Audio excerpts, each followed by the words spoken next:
Good morning, good morning. Thank you all for joining us this morning. I'm going to start while everybody gets some food and get some coffee, just to make certain that we stay on time. For those of you who don't know me, I'm Stephanie Cronin. I'm the Executive Director of the Middlesex 3 Coalition. We are a regional economic development organization that brings the public and the private sector together to try to address some of those business development concerns. Is this really loud? So we bring the public and private sector together to try to address some of those business development concerns that are difficult for one community or one company to address on their own. Transportation pre-COVID was always the biggest concern that we heard from the business community.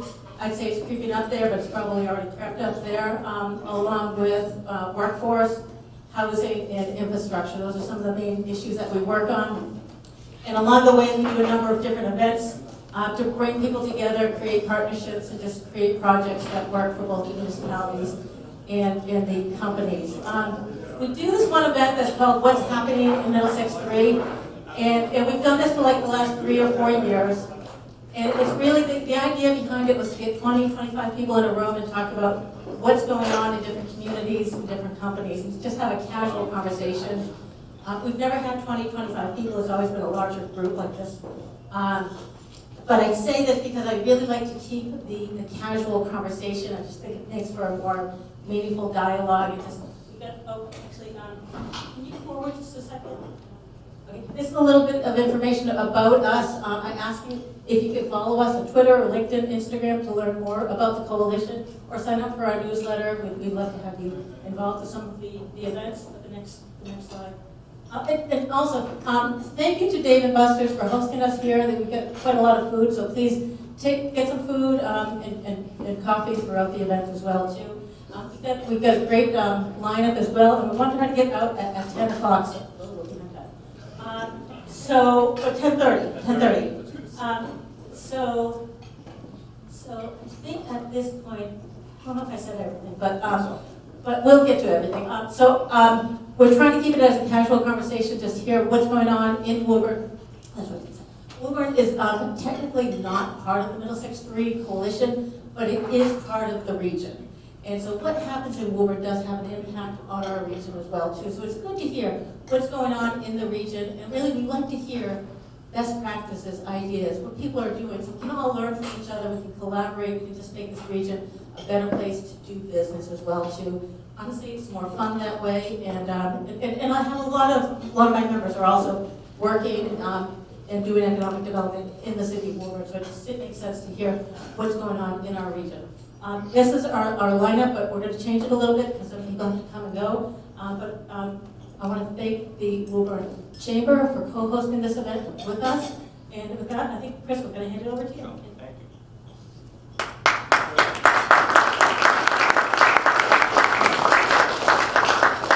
Well, I do want to thank everyone for coming this morning, and as Stephanie mentioned, it's going to be a great lineup of folks speaking. We're going to just jump right in, actually, so we can get going. Everyone that has breakfast, I appreciate it. I do want to thank Dave & Buster's, Northern Bank and Trust, and Reuben and Rudman attorneys for sponsoring the delicious breakfast.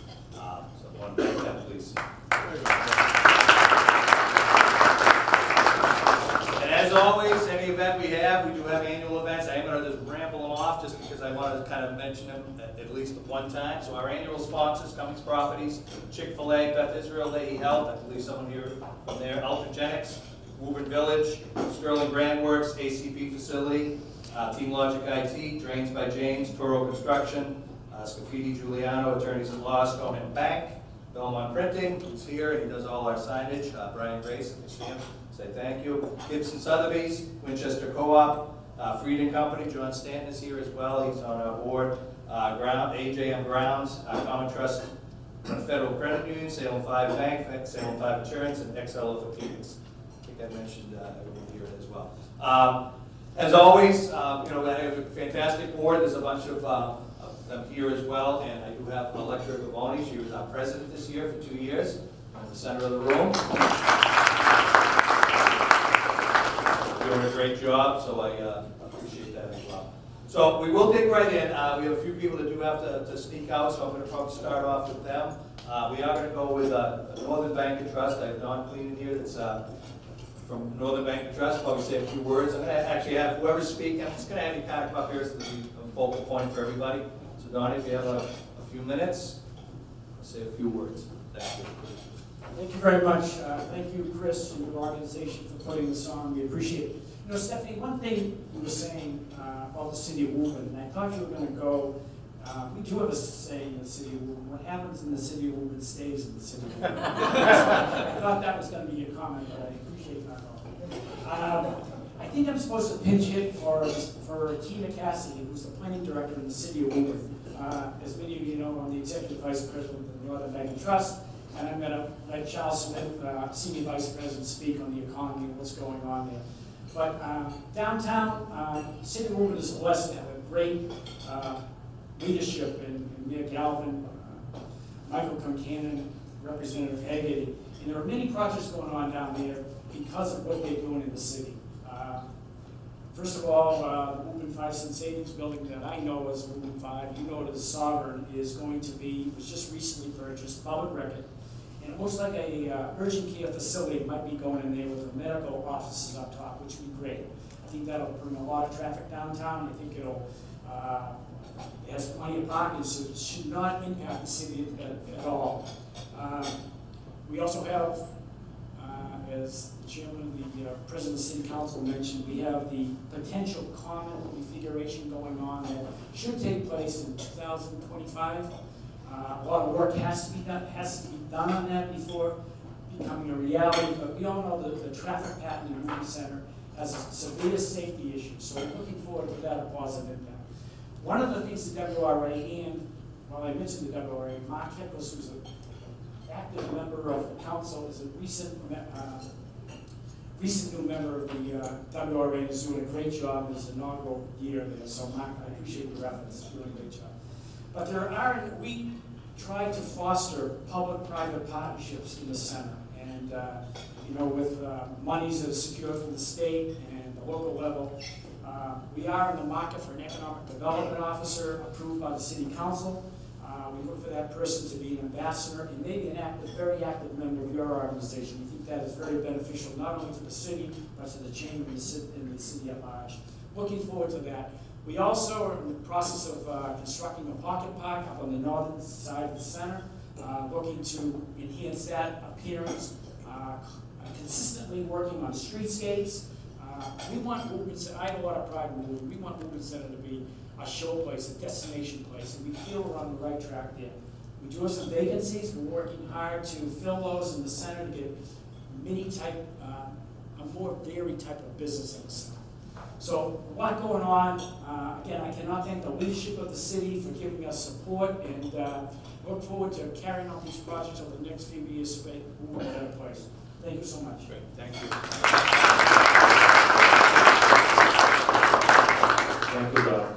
Also, as Donald mentioned, we have Charles Smith, the head of SBA lending with Northern Bank.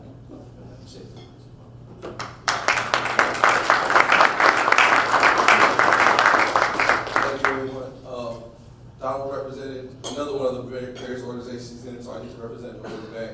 I have a few colleagues here, so for those of you who don't know Northern, who we are the bank right next door. Very easy for me. $3 billion bank headquartered here in Woburn. Our leadership is from here. Local decision making, and I started here 2 months and today's 22nd, so 20 days ago. I came over from a large organization. I was fortunate enough to meet Donald and the team here, a few members of my team here, and they said, hey, we want you to come over here and build out an SBA program. Now, what does that mean to you? It means that Northern Bank is committed to supporting small businesses and communities where we live and work. You know, I got over here I've been able to look at all of our SBA programs and say, here's what I'd like to do. And all they've said is yes, yes, yes, and do it faster, do it quicker. Let's put money out there on the street. Let's get more small businesses vibrant and growing. And so, in knowing that you got that leadership here, knowing that within the bank community you have a bank like Northern Bank who's really going to reinvest in communities where it lives and works, I feel you have a wonderful team here. So I'd like to say thank you to my colleagues. Also thank you to all of you, because it takes all of us to build this vibrant small business community. It's not just us doing the work, it's the other banking institutions, it's the small businesses in the place where we live and work. So they brought me up here to talk about the economy, and I'm not an economist. So I can only talk about a couple of things that I'm seeing out there. You know, one of the things that we're talking about is how what the inflationary effects are going to be on us. We feel they're going to be around for a while. All of us are feeling pain at the pump. Pain at the pump is real. But you're also feeling it in food prices. You're also feeling it in gas prices. You're seeing it in just higher rates and things from the lending community. But the question is, why is that? And that's where not being an economist is really bad, because I can't tell you all the reasons why that is. I can tell you some of the things, and I can tell you the one thing that I know about small business and how it affects small businesses. Small businesses have to be able to take advantage of the chances when they come, so they can't be rate sensitive all the time. They want to achieve the best rate, but if that's the going rate in the economy, they have to take it, they have to seize that. So from a lending perspective, it's really good because on the small business sides, if a company wants to grow, they're going to need that funding. On the housing market side, it's a little bit different because you can sit out the housing market and wait till things return to a little bit more regular. And even on the commercial real estate front, you're confined to taking those opportunities when they're coming. A lot of small businesses don't get the chance to buy a building except for a couple of times in their lives. So we're just encouraging you, even though the rate market seems to be going higher, things like that, these things are going to level off and stabilize. And what I can tell you is that don't let a couple of $100 a month or $100 a month stop you from growing and getting your dream. I tell people that all the time, especially small businesses. You know, you hear about the rates going from 6 to 8%. And I say, hey, what size loan are you getting? And if it's a $50,000 loan or a $25,000 loan or a $100,000 loan, I said, do you know what the real impact to your bottom line is? And they say, no, I do an analysis on it, maybe $25. It's a martini in Boston, it's a martini in downtown Woburn. Don't let that martini be the reason why your business can't grow. So the other real problem that I think all of us as small people who work with small businesses see is there aren't enough good people to fill our organizations from an employment standpoint. We have a lot of people still sitting out there on the sidelines. The biggest problem that I hear about when I talk to small business, because I ask the questions like, what's going on in your company? How can we help you grow? Well, can you find new people? Can't really do that. I don't know every industry. If I do have those industries where people are available, I let people know. But one of the things that we do have to take more advantage of is kind of some of our workforce training programs. What I often ask people following that statement is, how are you training the people? What programs are you taking advantage of? Because the state has a lot of good workforce training programs. And a lot of people just don't know to reach out, go to the commission and say, here's what I'd like to do. Can we put together a training program for that? I can tell you in working with the state on some of this stuff, they're willing to train people in any manner of ways because they need to get people back to work.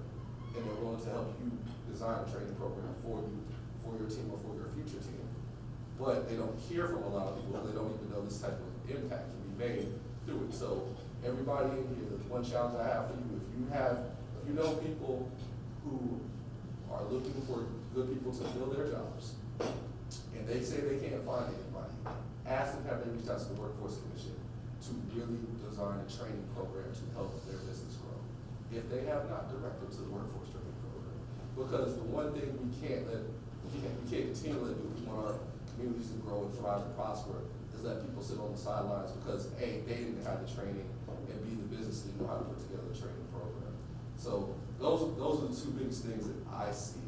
I'm not going to take questions or not at this time.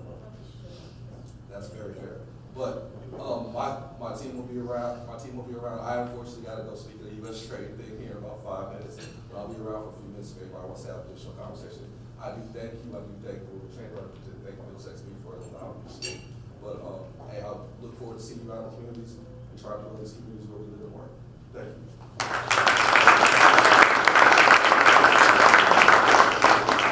All right, thank you very much. I wanted to, we're going to jump ahead in our program because we have two legislators here as well, Senator Cindy Friedman, as well as Representative Rich Agnew. They do have a couple of events to go to. And I just wanted to mention Mayor Galvin, unfortunately, will not be here. He's at a mayor's event in Amesbury. So, Senator Friedman. Thanks, Chris. Thanks, Stephanie. Rich and I are here we actually came to hear from you and to hear what your questions and what your concerns are, what's kind of at the top of your mind. As you heard, there's a lot of issues that are affecting the economy, business, and our residents. The state, just to sort of give a quick overview, has put an enormous amount of money into workforce training this year. We have increased our local aid, I think 5% to the Fourth Middlesex, which is my district, and Woburn. We've fully funded the state opportunity, a Student Opportunity Act, which is money that better represents what it costs to educate a child. That I think all of our districts are seeing an increase in that funding, and all of that allows you to do more with your money on the municipal level in terms of business infrastructure, et cetera. I know that I spend an enormous amount of time on healthcare, and I know that that's a big issue, and I think Rich is focusing on some of the transportation stuff. Do you just want to talk about it for a second? And then we would love to hear your questions. Thanks, Cindy, and thanks everybody for being here this morning. As Cindy mentioned, infrastructure and transportation are something that I'm spending a lot of time on, including this week, quite frankly. Tomorrow morning, we'll be taking up a large infrastructure bill for transportation and climate. But I wanted to spend just a minute talking about some of the proposed cuts to the MBTA bus routes that I know that a lot of businesses are concerned about and thinking about. There's good things and there's bad things with the better bus proposal that has been proposed. And the good things, I'll start there, are that there's really been an effort to try to better connect different parts of our city to mass transit, including Oak Grove over Melrose, including better connection to Anderson, better connection to Winchester Center, better connection to Alewife. But one of the proposals that's really troubling for me is the doing away with the 354 bus, which is a direct access route from downtown Woburn to State Street in Boston. And where it lands, of course, you can get onto the orange line, the green line, mass transit right there. So I know the delegation's working on trying to save that bus route. I know it's critical for both getting folks from Woburn into Boston, but as important, quite frankly, is getting folks from Boston out to here, right? Getting your workforce out here. So that's an area where we're spending more time. There is a public hearing tonight at 6 o'clock, actually. It's a virtual public hearing. You'll be able to provide testimony this evening. You can provide written testimony, which my office is happy to kind of coordinate on. If you have questions, reach out. We can get in touch with the folks with the Better Bus Project so you can provide some feedback. So that's one area. Real quick on the New Boston Street Bridge. I know the mayor's not here, but Council President Buchanan's here, and there's been a lot of folks through the years who've done a ton of work to get the New Boston Street Bridge to where it is today. Multiple councils, different state house delegations, different administrations in the corner office at City Hall as well. And that's going to be under construction soon. The bidding is out, so we're getting going on that project, which will connect New Boston Street over to Presidential Way. It's going to be a huge boon, I think, for economic development on that end of New Boston Street, which has largely been somewhat dormant. We're already seeing a 300,000 square foot life science building being permitted over there. I think you're going to see positive benefits for residents in North Woburn from a traffic standpoint of view, because folks will be able to better access 93. They'll be able to shoot up to Wilmington through Woburn Street to get onto 93. So there's some real benefits there.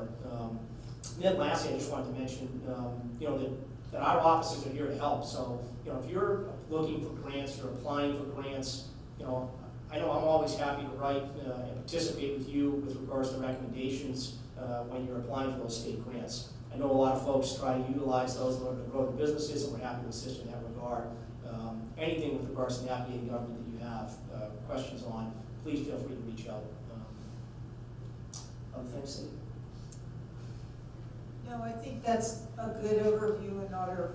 We really want to hear from you and hear what your big issues are, or specifically your issues that matter to you, your individual business. So otherwise, we can go on and talk about. We have a few minutes for this portion for a little Q&A. So if someone has some questions for either Senator Friedman or Rich Hagley. You can let let us off the hook? All right, I just want to talk a little bit about workforce, because we've been spending a lot of time on that, and I know that that's a huge issue. There are there are really, really good workforce training programs out there. The state, the legislature has really put an enormous amount of money into workforce. I would miss an opportunity that if I didn't talk about the fact that workforce isn't just something that we can solve here.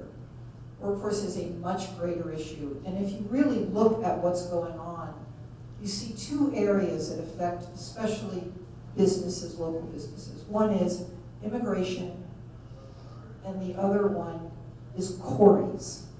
Okay, everybody knows what a quarry is. What we have seen over the past couple of years is that those two factors have had a major impact on people's ability to find workers and for people who want work to get jobs. And so it's important for us that you all help look at the larger picture of things and help us move policies and procedures that are going to help everyone. Our immigration has basically stopped. And if you look at who does the jobs that we don't so desperately need to fill, they are immigrant jobs. And we have made it incredibly difficult to get those people, foreign workers, into our country to fill those positions. We can't do anything about that, Rich and I. We can do things like driver licenses, okay, which have a direct effect on whether people can get to work. But we can't solve the immigration problem. We can provide workforce training, but we can't solve the immigration problem. On the other hand, we hear every day from people who are leaving, who have been formerly incarcerated, who can't even get a job interview because it's some system that's automated that looks at, do they have a quarry? Yes, they do. They won't even be sent to the businesses for an application, for an interview. That's something that we can work on. Because there are really good people coming out of formerly being incarcerated and they can't get jobs. You need people. They're good people. We need to fix that problem. So I just want to put it out there that some of this stuff we can absolutely affect, and some of it we need everybody's help to be the chorus to say, fix this because it matters to us and our ability to do our jobs. So I just wanted to put it out there. Thanks, everybody. No other questions? Actually, I have a question for you. So, understanding the issues that you're discussing about the workforce, I have a question as far as workforce housing. So, in essence, what is the state doing to help developers and investors actually being able to create housing for this workforce? Because obviously no one can afford housing in the places which they need to work, within a mile, 2 miles, 3 miles on public transportation for them to actually get to their jobs. So what is the state doing to help that process move forward?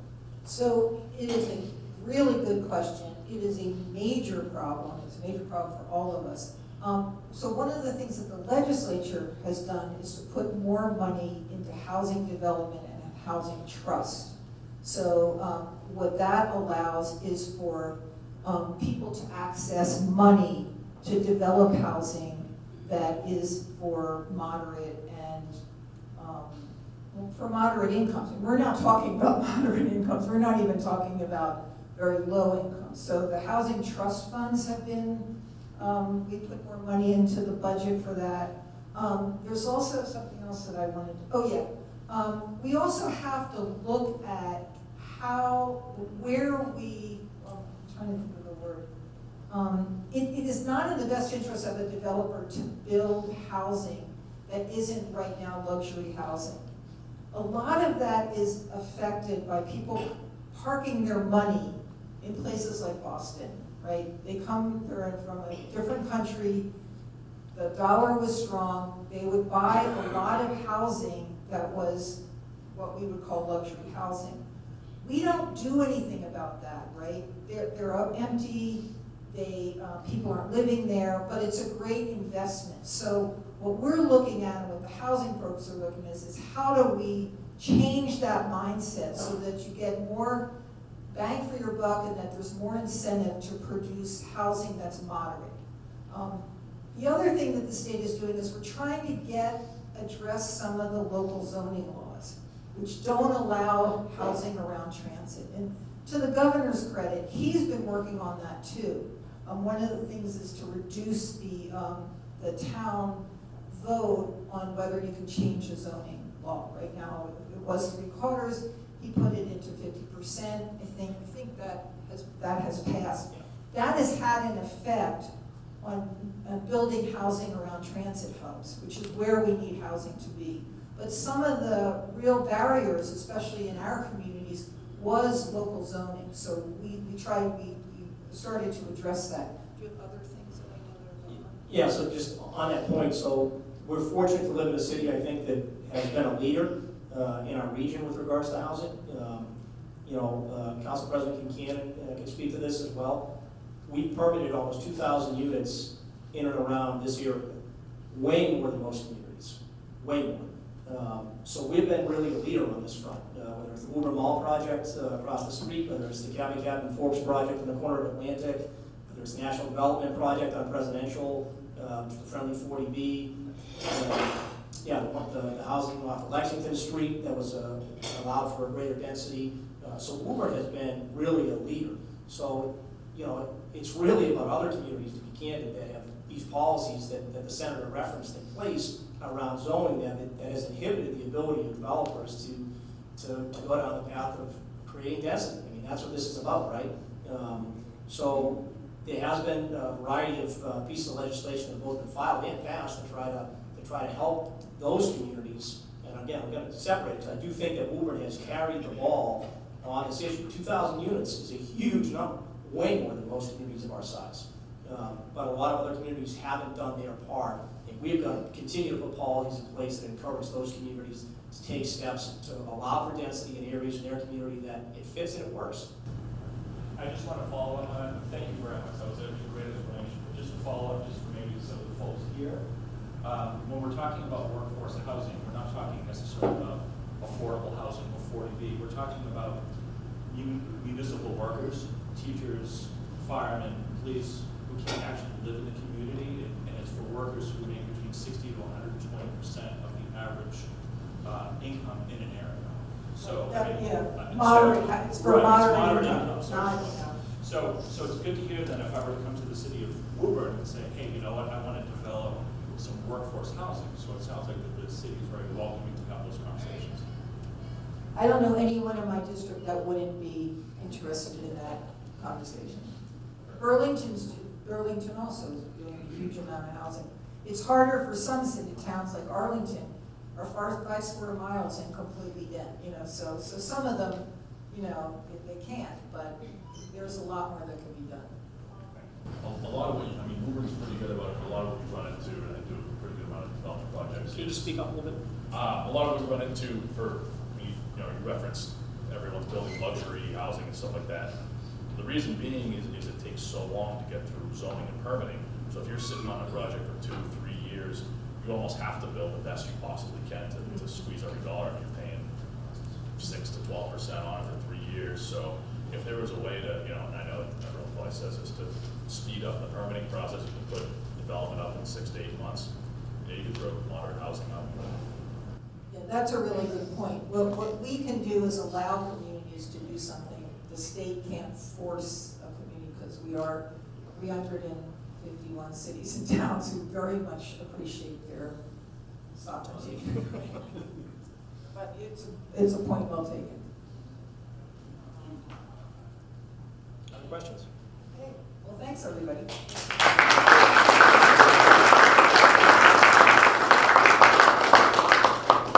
All right, well, thank you for that. And you mentioned of workforce, and this is needing people to work for them. One of the things the Chamber is working on, it's a slow process unfortunately, is a section on our site that would be available for people to put in any help wanted section, as well as space available. There's a lot of spaces, especially a lot more people that tend to work from home. A lot of the bigger companies have downsized a little bit in their space needs. So there's some empty spaces around, as well as people looking for work. So that'll be one of the things that'll be on the website, hopefully in the next couple of months. We'll have a section that the chamber members can put their needs and try to get some things filled. All right, so moving on, we also have a couple more speakers. We have Tim Williams, the professional engineer and principal of Allen and Major. Was that Commerce Way, I believe? Yeah, Commerce Way. Commerce Way. And he's also one of my board members. Appreciate you being here as well, Tim. Thank you. Thank you. Thanks, Jeff, to Middlesex 3 and the Woburn Chamber of Commerce for putting this on. I appreciate the opportunity to speak with you all this morning.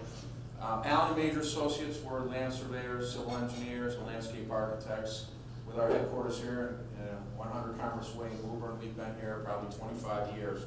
So we've seen a lot of growth and development in the city of Woburn, and we've actually participated in a lot of the projects that have been discussed today, whether it's the multifamily housing, Woburn Landing, the redevelopment of Woburn Foreign Motors. So we've really seen the growth in this city, and I think that's a credit to the folks in City Hall, which, you know, we discussed, and it's been mentioned that the permitting process is difficult in a lot of communities, and we work in a lot of communities, all up and down the Metro West, and further out 495. And what I found, and although developers tell me a little different, is that working with the city of Woburn is really pretty straightforward process. They don't pull any punches. If they don't want the project, they're going to let you know off the get-go. They make it really easy for developers to come in and meet with the city. The mayor's always open to discussing projects. The fact that the planning board the planning department puts together your department head meetings, so you know off the get-go what your obstacles are going to be. And then when you actually get in front of the planning board or the city council, they're made up of really good people that make wise decisions.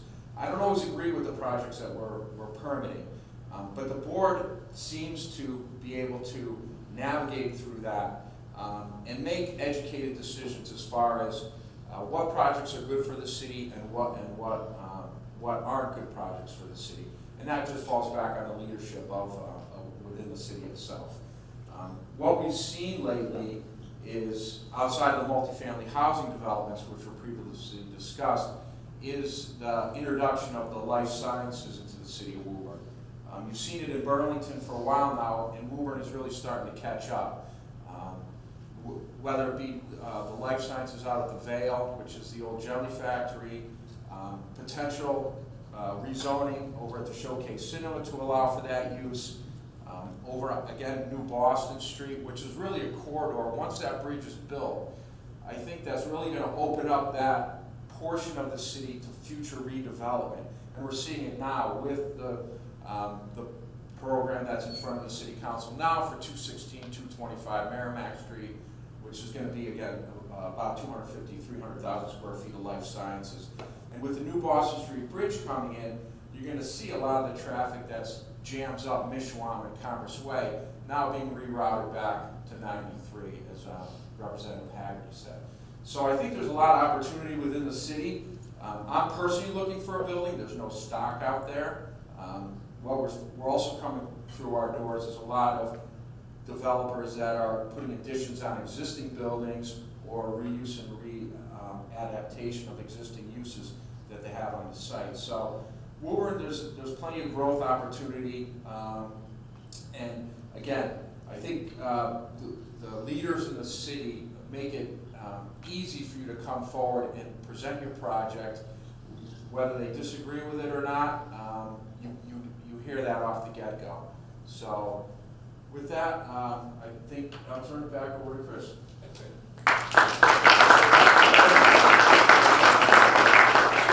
Thank you, Tim. We're going to bounce around a little bit. I'm going to jump ahead to Council President Mike Concannon, who is here. As I mentioned, the mayor could not make it, so in his stead is Mike Concannon.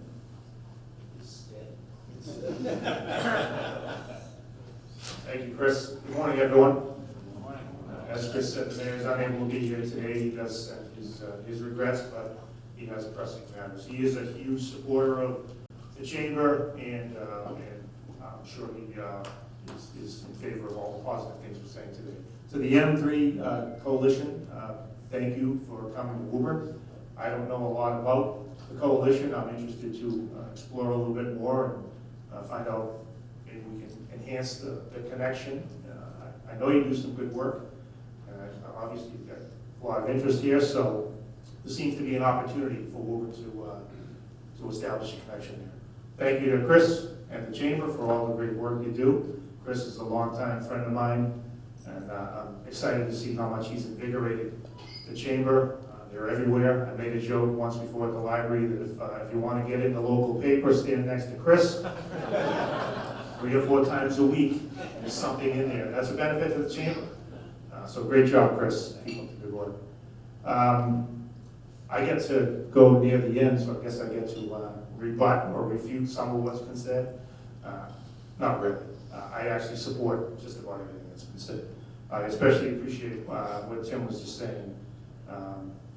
I'm here today to welcome you to Woburn, welcome you to this, but also to welcome you to Woburn.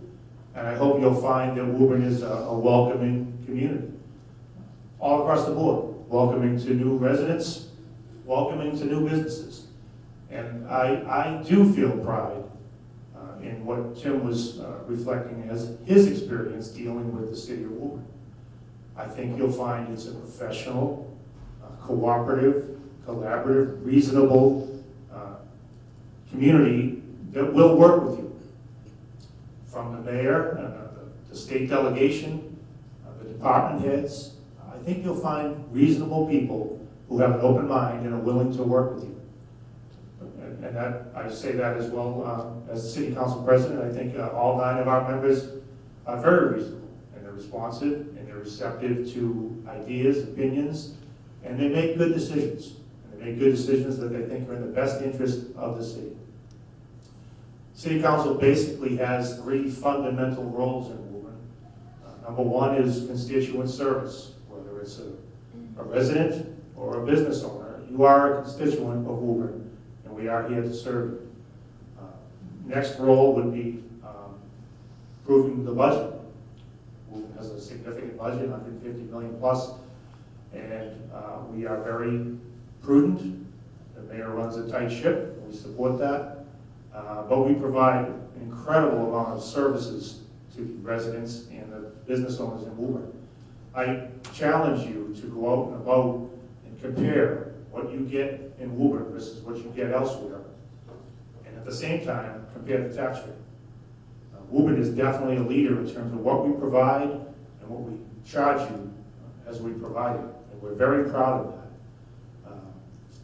The last thing that the City Council does, one of our primary roles, is as a special permit granting authority. And that's what we're kind of talking about today. And again, I do believe that we have a reasonable approach. We do a very good job of listening to proposals, listening to constituents, and weighing all of that together to come up with a decision that we think is in the best interest of our community. And the word that guides me most of the time in my decision making is balance. We're trying to strike a balance in all that we do.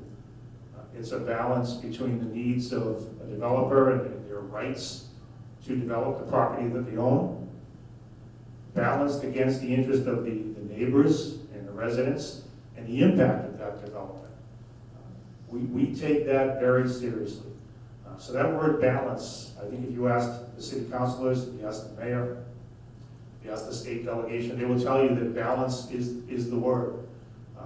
We don't always come down on the side you'd like, but I can tell you that the motivation is sincere, and the judgment is pure, and the decisions are honest, and they are in the best interest of the city. We are in a bit of a boom right now in Woburn. You've heard about the bridge. You've heard about the numerous developments that are underway. It's a great thing. It's a great thing for the city. It's a great thing to see some of these underutilized properties redeveloped. Some of these beautiful projects that are being built. That's a great thing to see. It's great for the tax base. It allows us to provide all of those services that we're so proud of. It's wonderful. But we also have to be careful with that development. We have to make sure that we're not getting out ahead of our skis and creating a situation where it's no longer the the affordable, peaceful bedroom community that Woburn always was. So we are constantly dealing with that balance and that struggle. Whether it's industrial development, office buildings, residential development, all of that comes before the council, and we weigh it very carefully to make sure that we're staying true to what we believe is in the best interest of the citizens of Woburn. I do hope that as you interact with the city and with our department heads, that you have a positive experience. The comment about the pace of approval of developments and proposals, I think it's a fairly, I won't say aggressive, but a fairly good pace of approval. We absolutely do not try to drag anything out or slow anybody down, and that's in nobody's best interest. I know that the department heads, they take their jobs very seriously. They want to make sure that the T's are crossed and the I's are dotted. But I think you'll find a cooperative spirit here in Woburn. If you come forward with an idea, you'll get a fair hearing, you'll get a fairly quick review, and in the end, you will get an honest and what we think is a fair decision. And hopefully, it's in your best interest as well as the residents, because again, that's the balance we're trying to strike every time. Just real quick on the comments that Cindy and Rich were making about the development around the transit areas. Recent legislation was passed that I guess you would say is trying to inspire and support increased development around transit entities, the Anderson Station being one. And I understand it, I get it, I know why. I understand the motivation to try to get more development around those areas to reduce the need for vehicles and to make it easier for people to come and go to their jobs and their homes. I get it. One flaw in that legislation was that there's no look back at all. As of a certain date, you shall create a zone that will allow for a significant number of new housing, but there's no look back to give us credit here at Woburn for the 2,000 units that we've actually created in the last couple of years.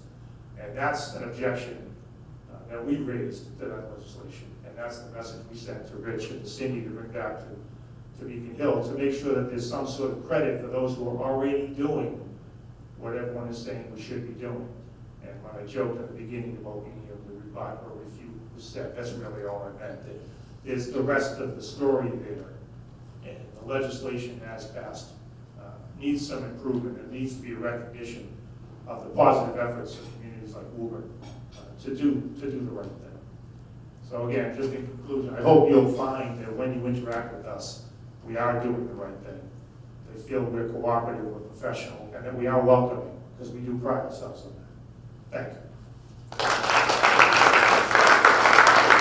Thank you, Mike.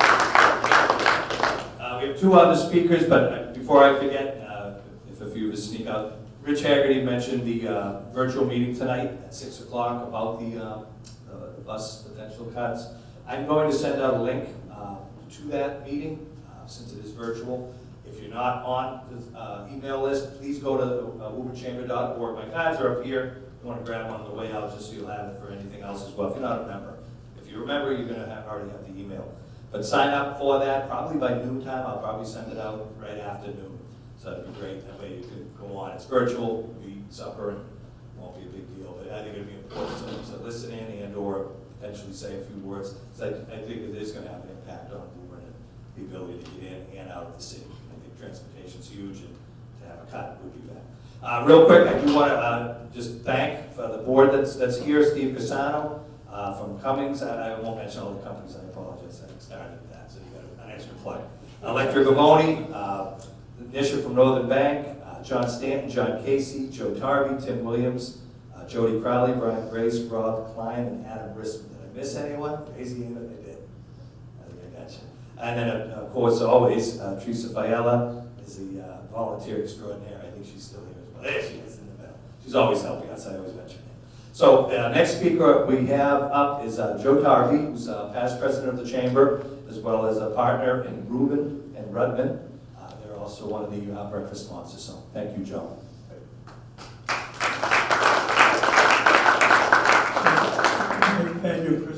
Stephanie for putting this program together. So the only problem with speaking at the end is almost everything's been covered. But I can tell you as someone who has appeared before City of Woburn permitting agencies for just over 40 years that business is booming in the City of Woburn right now. The last 2 years have probably been the busiest of my career and what I see in the City of Woburn. In addition, there are some significant public works projects that are going on. The Monfield Ave widening project is almost completed. You've heard the new Boston Street Bridge project mentioned earlier. And there's also going to be additional improvements with the Vail project on Monfield Avenue. Not to be repetitive on the permitting, but just to repeat what Tim and Mike both said, is that permitting in the City of Woburn, unlike many communities, as my friend Mark can confirm, does not take 1 or 2 years. They tell you right up front whether they like the project, and if they don't like the project, you know, you're either going to withdraw it or it's going to go down in a vote.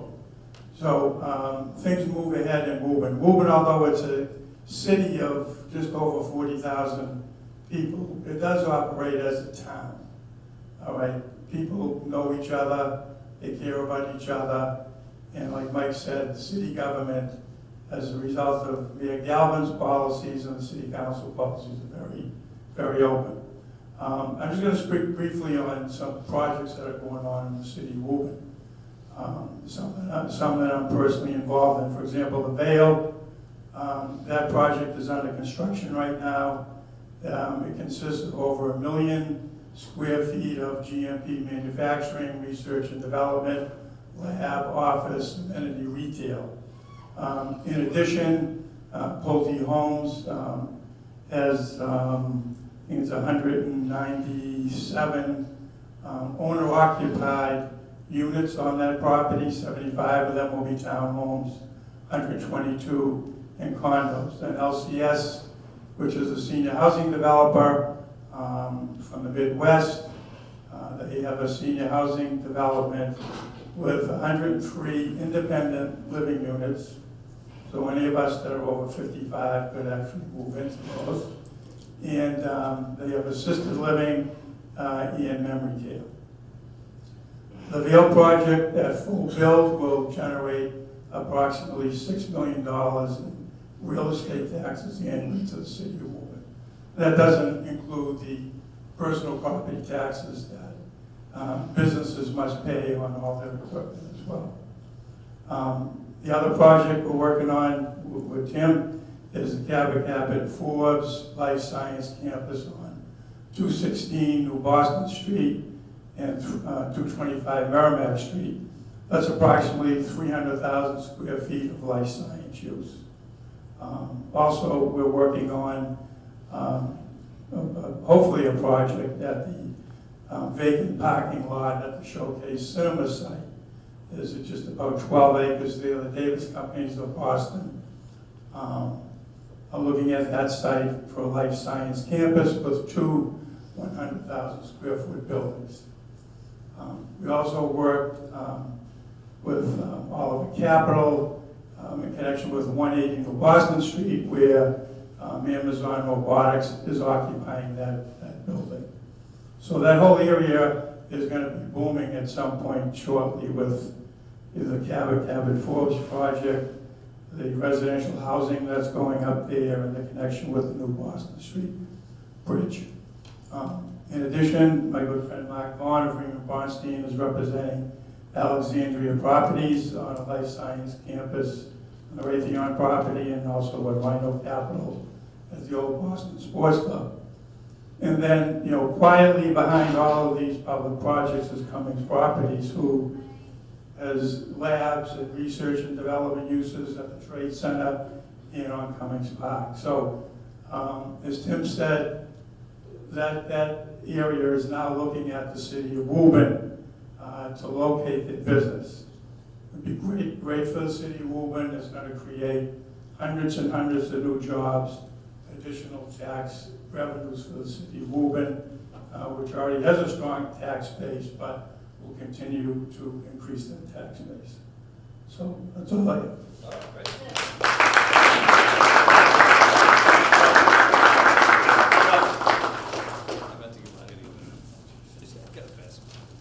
All right, thank you, Joe. Appreciate that. Known Joe for a few years as well. All right, so lastly on the agenda tonight is Cummings Properties. We have Eric Anderson, the president of Cummings Properties, here to say a few words as well. So I appreciate it.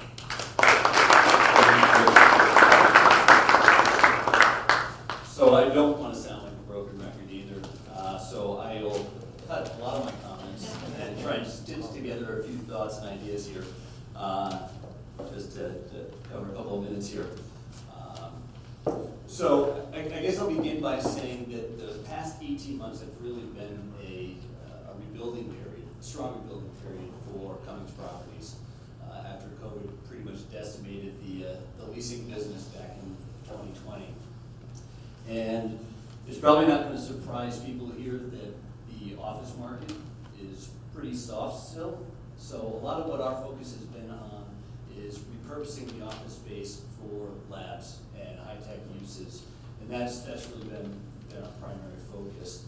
Not a lot of new development, because candidly we've been just so busy managing the leasing business that's been coming through the front door. With Steve Casano's help, my colleague here, and his leasing teammates. I'd say probably, again, over this 18-month period, we have converted probably about 85,000 square feet of office and flex space to laboratory here in the city of Woburn alone. And we've got another 77,000 square feet more or less that's going to be coming online by the end of this year. So a lot of activity on that front.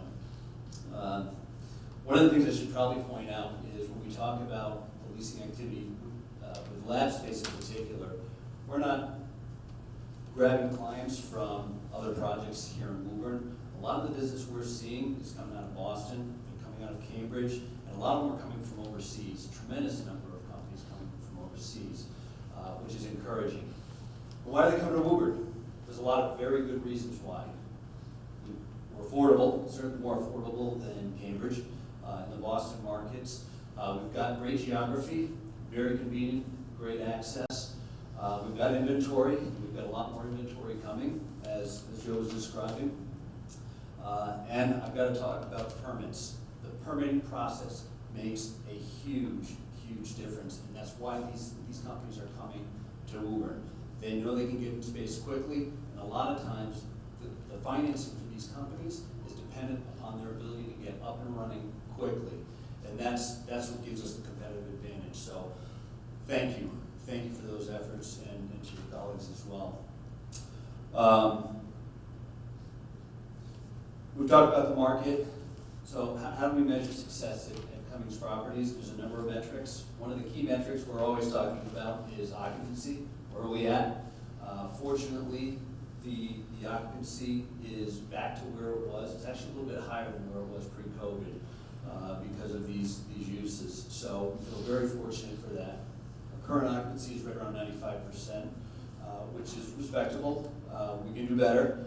When you look at vacancy, or the occupancy, you also have to look at the vacancy. That wasn't a dig, Steve. That wasn't a dig.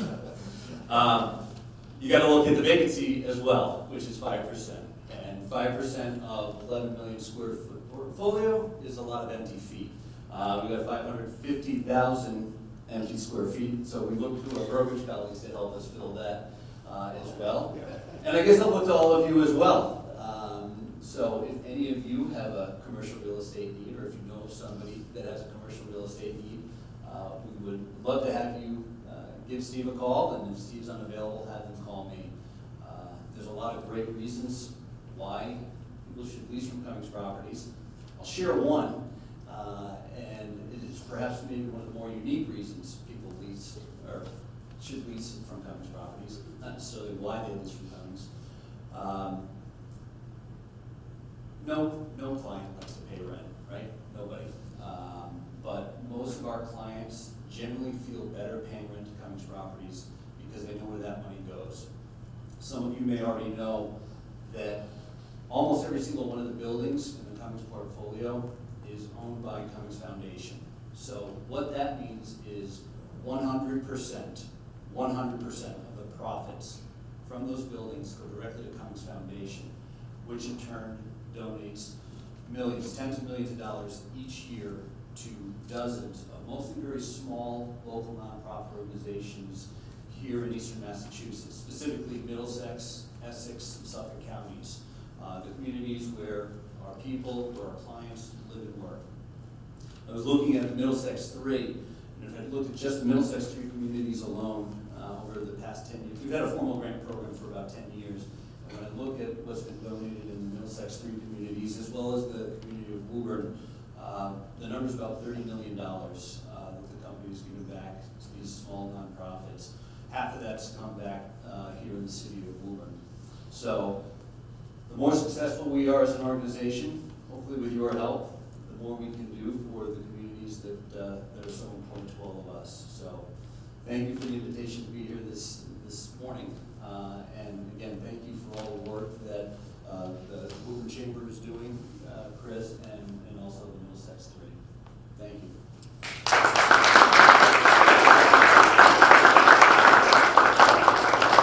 That's the end of our speaker portion. I think Stephanie. Yeah, I just want to say a few words. Sure. First, I want to thank our speakers. There's certainly a lot going on in Woburn. I didn't realize that. That's pretty impressive. But definitely a lot going on. So thank you, and maybe you can all help me to thank our speakers for all their insights.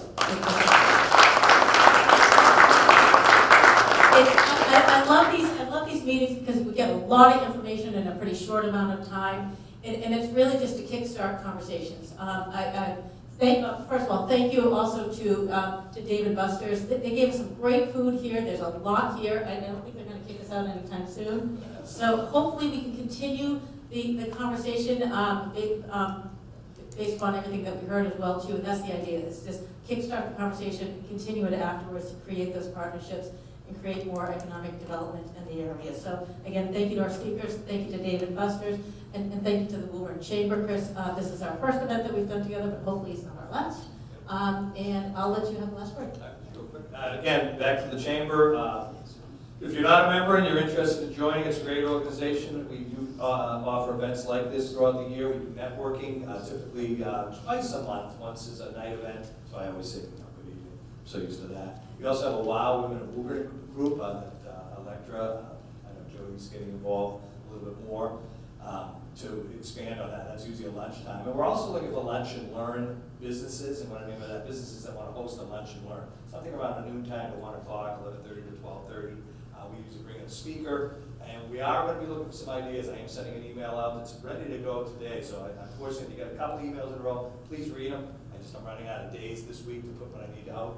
So they're to really come up with some ideas, and so when our group gets together with Electra, they can talk about what we really want to bring as programming. We want the membership to drive what we put out there. So it's one of those things that when you get the email, feel free to fill in what you think is important. Again, not a member, feel free to sign up. We can talk a little bit more. You can come to some of the other type of networkings. We'd appreciate that. But I definitely want to thank again David Buster's, Northern Bank and Trust, and Ruben and Rudman, the attorney Joe Tarby is here, like I said, for the breakfast. It's definitely there.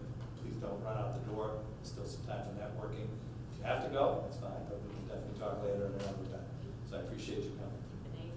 Oh, the name tags. If you can leave the plastic, just leave them on the table, actually, right in front of you. And when the time is that you're leaving, we'll collect them. They're going to use them again. So I do appreciate it. Thank you.